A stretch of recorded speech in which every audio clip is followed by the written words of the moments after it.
ஆண்டவர் பார்த்த பார்வை, அவங்கள பார்த்த பார்வை நமக்கு தேவையில்லை. ஆண்டவர் அவங்க எப்படி பார்த்தாருன்றதா முக்கியம். அதனாலதான் அந்த பரிசுத்தவான்கள் சொல்லி எழுதப்பட்டிருக்கு.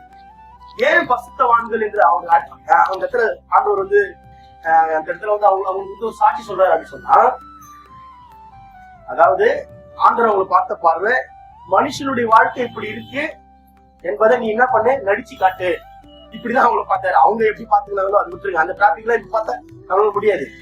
ஆண்டவர் அவங்க எப்படி பார்த்தாருன்னா அந்த கேரக்டர் நிரூபிச்ச ஒரு பணக்கார கேரக்டர் சிவாஜி கணேசன் நடிச்சா எப்படி இருக்கும், ஏழை கேரக்டர் சிவாஜி அந்த மாதிரி அவங்க இறங்கி நடிச்சாங்க.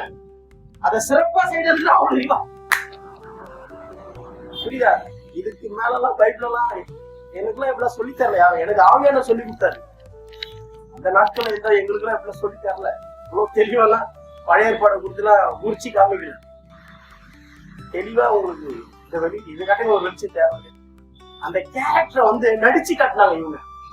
ஒரு ஏழை கேரக்டரா அவங்க நடிச்சு காட்டுறது, பணக்கார கேரக்டரா நடிச்சு காட்டு, இவங்க நடிச்சு காட்டுறாங்க. அதுக்காக தெரிந்து கொள்ளப்பட்டவங்க. இப்படிதான் கடவுள் பார்த்தாரு பழைய ஏற்பாட்டு ஆட்களை. அதனாலதான் அவங்களுக்கு பழைய ஏற்பாட்டு பரிசுத்தவான்கள் நம்ம சொல்றோம். பரிசுத்தவான்கள் புரியுதா?